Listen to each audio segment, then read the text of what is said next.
is nice though.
Greetings YouTube, Sega Zombie here, and welcome back guys to another video. And yes, as you can see by the intro, it's the London Gamer Market, June the 29th. And was this a scorcher? This was boiling point. This was absolutely baking in the capital here in the UK of London. It was so hot, guys. Me and Al, Ustar Gamer, we set out early. We left here, sunny Suffolk, about 8 AM, and we had some diversions on the sort of like A12 into the sort of into London. We had to take a massive detour, which set us back a little while. But by the time we got on the tube, which the journey in wasn't too bad. By the time we got into London, Russell Square, the event was open. The market was open. We didn't have to queue. We walked straight in.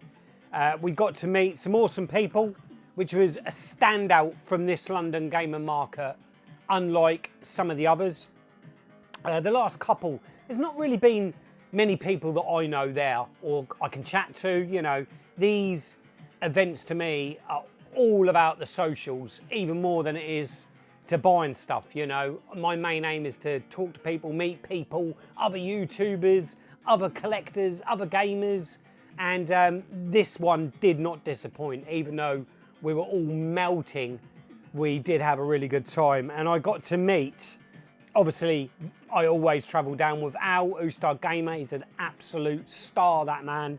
The driving he does, organising it all, because he knows how disorganised I am, so he organises everything, and awesome, mate. Thank you so much, Al. We plan to meet ZX Tetley there, Lee. Now, I've met Lee once about a year ago at Revival last year, so it was great to catch up with Tetley. One of the first tubers we bumped into in the event was Scott, Marathon Gamer. Always great to see Scott. He's just a coiled spring of joy. He's just constantly about to erupt into something. He's very spontaneous, is Scott. Very spontaneous, but I love him. He is He's addictive. He really is. You know, I love spending time with Scott. He's a great guy. And then one of the kindest men I've met on YouTube, I would say. Very generous guy, a lovely guy. And that's Ed, Retro Ed UK. It's always great to meet Ed.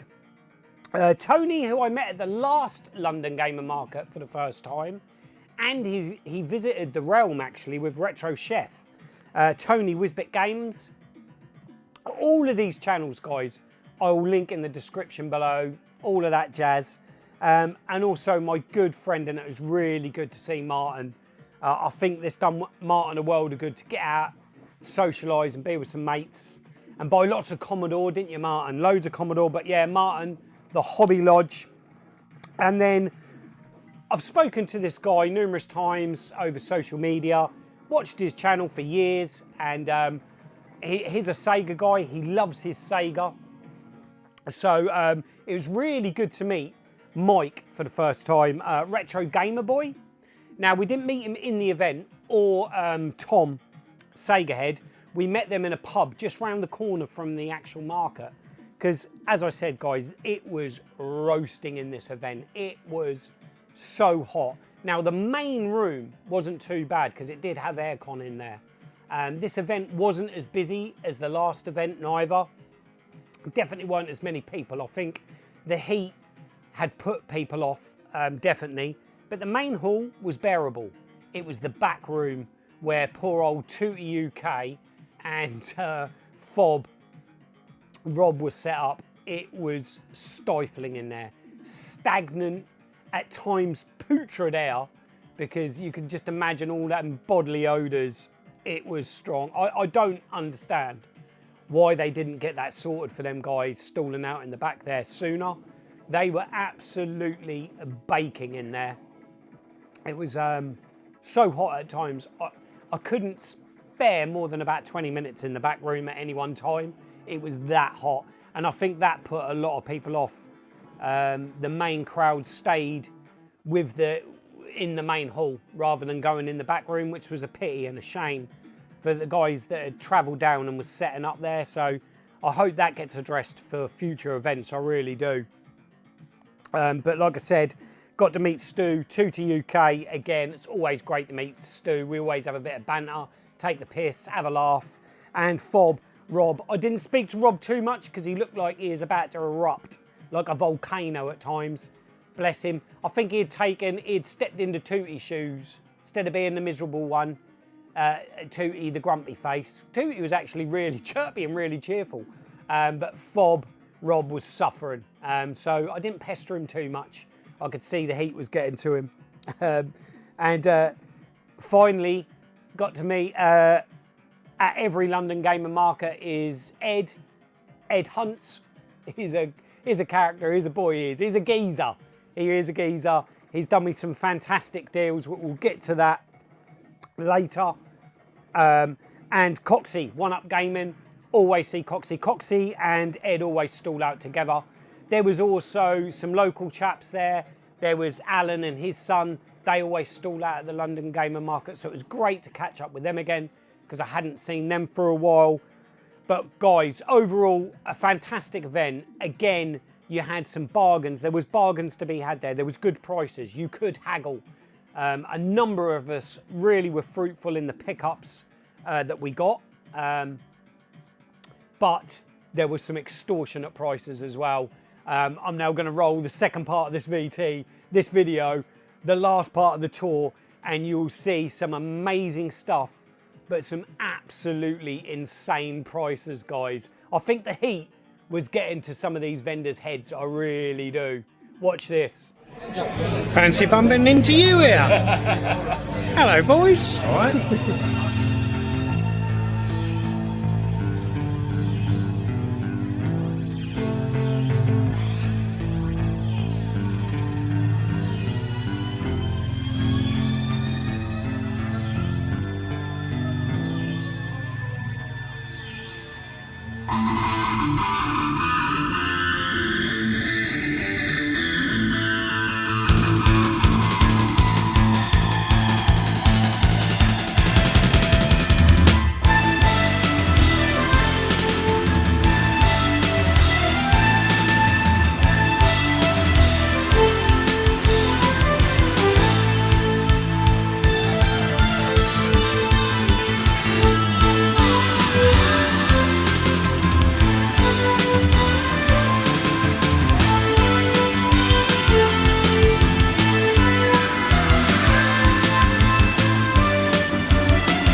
Got a fan then?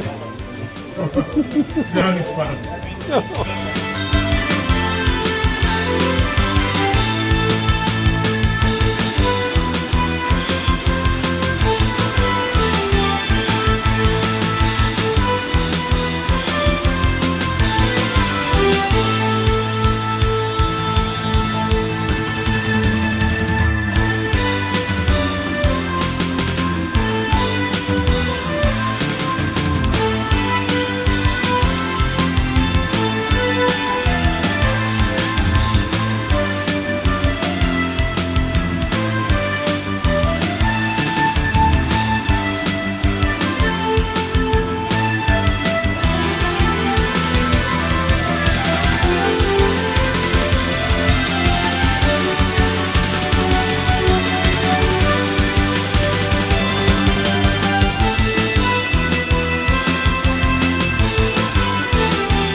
Doing good, doing good. 3DO games, check them out later with his pickups, they're amazing.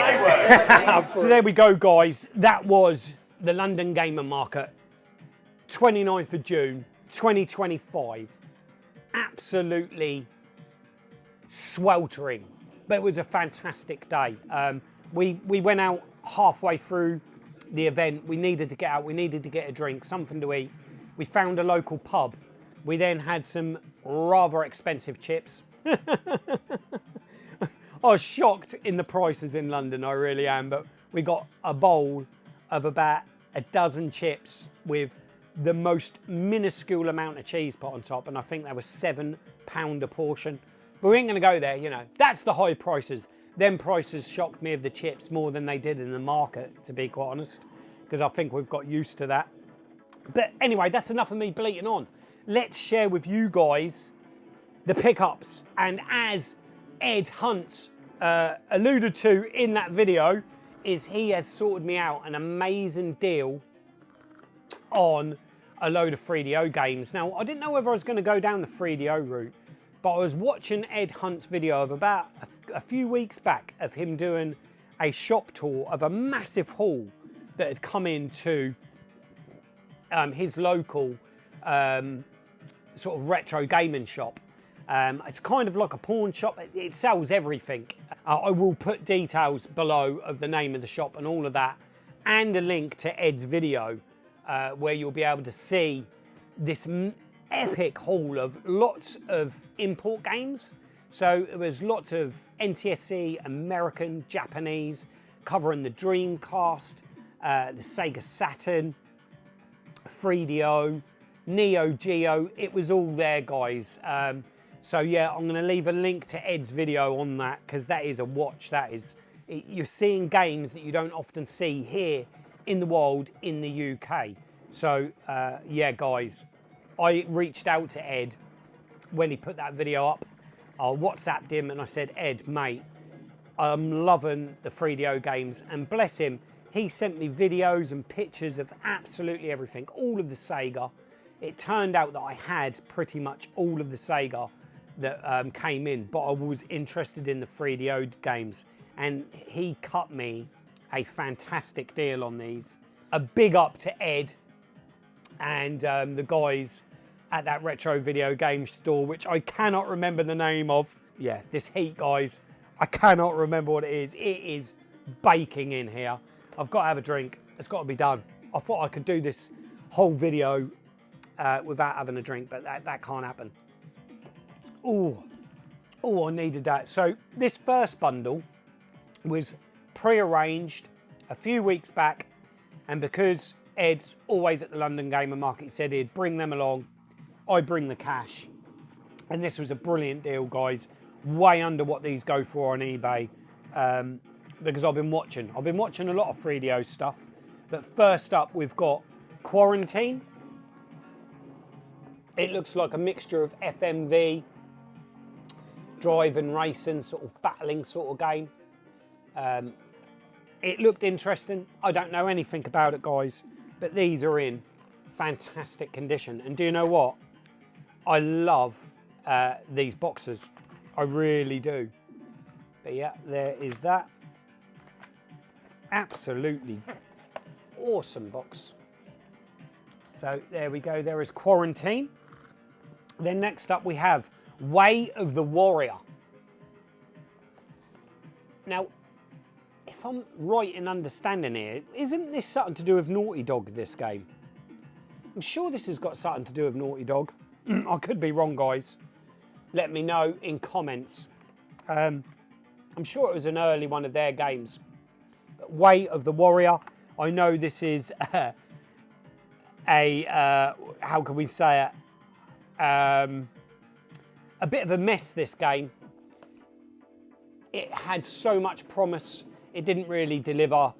It didn't perform well. I know it's extremely awful frame rates and slow down, but I kind of like these. These games are so bad they're good. There's a few fighters on the Jaguar that I just absolutely adore. And the same with the 3DO. I think I'm going to enjoy giving this one a try. I'm sure my brother had this back in the day because it was my middle brother. He had a 3DO. I never had one back in the day. And I'm pretty certain he had Way of the Warrior. But again, these are in fantastic condition, guys. Next up, we have got Shockwave Operation Jump Gate. Again, look at these. These are in fantastic condition. And I can see me going down another rabbit hole. No, I'm not doing it, guys. I am not doing it. I'm only going to get a few. One little shelf, maybe, of 3DO. But yeah, there we go. I know I've played a Shockwave game, but whether I've played Operation Jump Gate, I'm uncertain. But I'm sure there's other Shockwave games. I'm sure there is. So there we go. There is Shockwave. And then absolute classic on the Mega CD, this. And I had to get it on the 3DO because I know the video quality is a lot better on the 3DO than the Mega CD, because obviously it's a lot newer technology, and that is Sewer Shark. I love the FMV games. I know they're not for everyone, but that was an exciting genre, really exciting times, how they were trying to incorporate video and film into video games. I absolutely love it. I know they're not for everyone, but Sewer Shark is a good game. Really enjoyed this back in the day. Lots of nostalgia for it, and I'm really excited to see how this runs on the 3DO. Really looking forward to that, guys. I think I'm going to do a video on the 3DO, share with you some of the library and the games I've got so far. But yeah, there's Sewer Shark, again, in fantastic condition. Is that going to stand there? And then where it all began for this absolutely gigantic franchise, and that is the Need for Speed. Now, I know I've played this game, and I think, again, my first experience of this game was on the 3DO, again, back in the day. I'm sure it was. I'm sure it was the 3DO. But these are absolutely immaculate. They look like they've never been played. There we go. But yeah, again in fantastic condition. It'll be interesting to see how this performs, actually. Kind of looking forward to giving this a go. See some of the screenshots on the back there. And then finally, Ed did tell me he was taking this along. He teased me to begin with because he said he weren't sure whether he was going to sell it. Then he took this along to the market, and he was tempting me all day God damn it, Ed, on Night Trap. And again, another FMV game. I love FMV games. I've got a real soft spot for Night Trap, like I think a lot of people have. It's kind of probably one of the most well-known FMV games, I'd say, mostly for the controversy of it that it sparked back in the early 90s. It was almost sort of like branded a snuff film, and God, the hype and media coverage of this game was really negative. And it was this game, I suppose, that led to games having a certification. I do believe that this was one of the first games to actually get a 15 certificate. These, I believe, are all NTSC, as far as I know, apart from Night Trap, which I got off Ed. This is PAL UK. It's got it on the back there, official UK version. Again, this is in fantastic condition, guys. It really is. Open it up. And Ed, he done me a fantastic price. In the end, every time I walked around, he kept picking up, going, look at this, you know you want it, Scott. You know you want it, Sega Zombie, he kept going. And I buckled. He kept lowering it and doing me a deal. And in the end, guys, he reeled me in. He baited that hook and reeled it in. But there we go, again, a lovely condition. So I'm really pleased with those. See, every time we travel up there, me and Al on the travel will always say, what are we looking for? What is it we're going to get? And I managed to get one thing that I plan to get, which I can't reveal in this video, frustratingly, because I've got to save that for my channel update pickups video, because I've got a new console added to the collection, and this is a game for that console. So I'm not going to show that this video, but there is one more pickup, like I said, that I can't share this video, but I will real soon, guys, I promise. But yeah, I knew I was picking up this bundle of 3DO games, but I weren't expecting to come back with Night Trap. I was looking for some nostalgic NES games. Obviously, I'm always on the hunt for Japanese exclusive Mega Drive games, exclusive Genesis games. But like I was speaking to Mike, Retro Gamer Boy, it was disappointing for the Mega Drive at the market, or for the games that we were chasing. I know Mike's still got a few to get, some really big hitters on the UK PAL. But for me, I'm just solely looking for Japanese exclusives, Genesis exclusives, and it seemed that every single stall had the same sort of half dozen titles for Japanese and Genesis. It was a bit frustrating.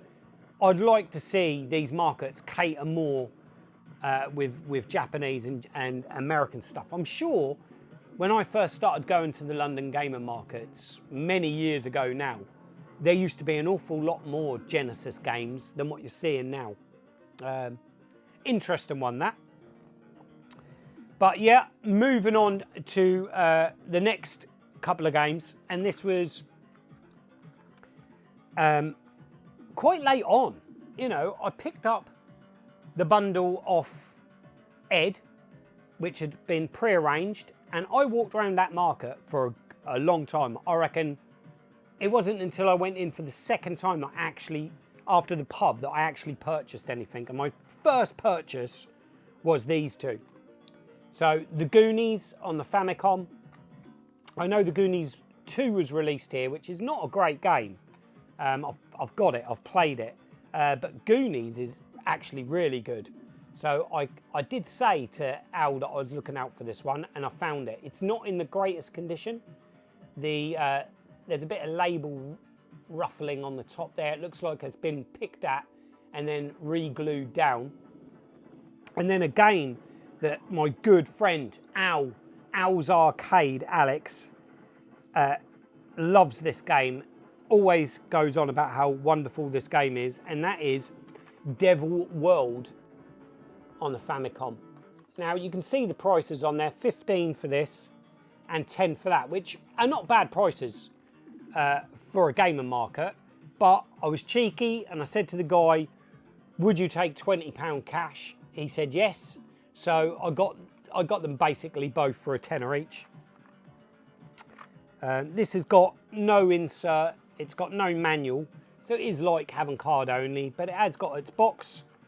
So I'm really pleased with that. I'm going to look forward to getting back into the Famicom again. So it's been a while. I was mad on NES and Famicom at the beginning of the year. I need to get back onto that fix. Stay. You're not going to stay, are you? Come on, rest. That's it. Stay there. Whew. Oh dear. Also, what was good to see there was the Spectrum Next having a stall. And I didn't catch the guy's name, or I did, or I can't remember. But he is highly involved with the Spectrum Next. We got talking to him for a long time, me and Tetley. And he gave us a postcard because in August, I think it's August, no, on Saturday, July the 19th, 2025, on Kickstarter, the Spectrum Next free, basically. Kickstarter free is going to launch on July the 19th. I've already got a Spectrum Next, but I know a lot of people that want one and haven't got one. So here's your opportunity, guys. Get over to Kickstarter, July the 19th. That will launch. So yeah, they were there sort of promoting that. And yeah, I had a good long chat with him. So many games. He said there's, because I said to him, I was a little underwhelmed with how long the Spectrum Next has been out. And the library of games isn't as big as I thought it would be. But he said there's over 200 games on the Spectrum Next, which is madness. See, I focus mostly on physical media, don't I? So it's the physical games, and I've probably got 20, maybe a few more than that. But it blew my mind when he said, no, there's over 200 games. So I need to get back on the Facebook groups and locate more Spectrum Next games. I really do. The Spectrum has had no love this year, which is, I think we're all like that. We all have a journey, don't we? Our collecting and gaming habits go in cycles. I think I've said this before, but you know, we move from console to console, and at the moment the Spectrum's having a rest. But I'm sure at some point I'm going to get way back into Specky, because I always have for the last 30, 40 years. I love the ZX Spectrum. So yeah, I'm waffling, guys, and I'm roasting hot. So I'm now going to share with you the final pickup from Console Passion. He knocked me £5 off this. It was up for 50. I got it for 45. Let's get it out of the crinkly bag. And that is Grandstand's BMX burner. I had this as a kid. And I loved this game. And there was another one, a bigger version, which had colour LEDs. And it's gone out of my mind what that game is. Comments down below, guys. Tell me what the other handheld is, the bigger one. That was colour LED, I'm sure it was. That was the one I always wanted. But I got this one, I had this one. I'm sure it was a hand-me-down or a second-hand. It definitely wasn't brand new. I know I might have got it from a car boot sale or something like that, but I definitely had it. I was, like a lot of kids growing up in the 80s, absolutely mad on BMXs. Had a BMX burner, loved BMXing. We were crazy kids. It's got its poly. It's all in there. It's in lovely, clean condition, as you can see. I was going to show you guys, but I realised I have no watch batteries. So I can't show you it running in a minute. I'm going to have to pick some of those up because I'm out. But yeah, it's in absolutely glorious condition, guys. No marks, no scratches for how old this is. The poly's in good nick. Hey, there goes the Famicom games. They're too hot as well. Hot and bothered. There's no instructions, but I think £45 for that in that condition was a great buy. Let's just hope that the Goonies works after that little fall. That was Devil's World, wasn't it? Devil World, you knocked that down. But there we go, guys. There is a BMX burner by Grandstand, little LCD game. When was this? 1984. So there you go, over 40 years old. So there we go, there are my pickups from the London Gamer Market. And as always, what makes these events are the people, the social side of it. That's what makes these events. It was roasting hot, but again, I had a fantastic day. I really did. Can't wait for the next meetup, guys. But that's it for this video. I'm now gonna go and have a very cold shower. Until the next time, I'm Sega Zombie. Goodbye.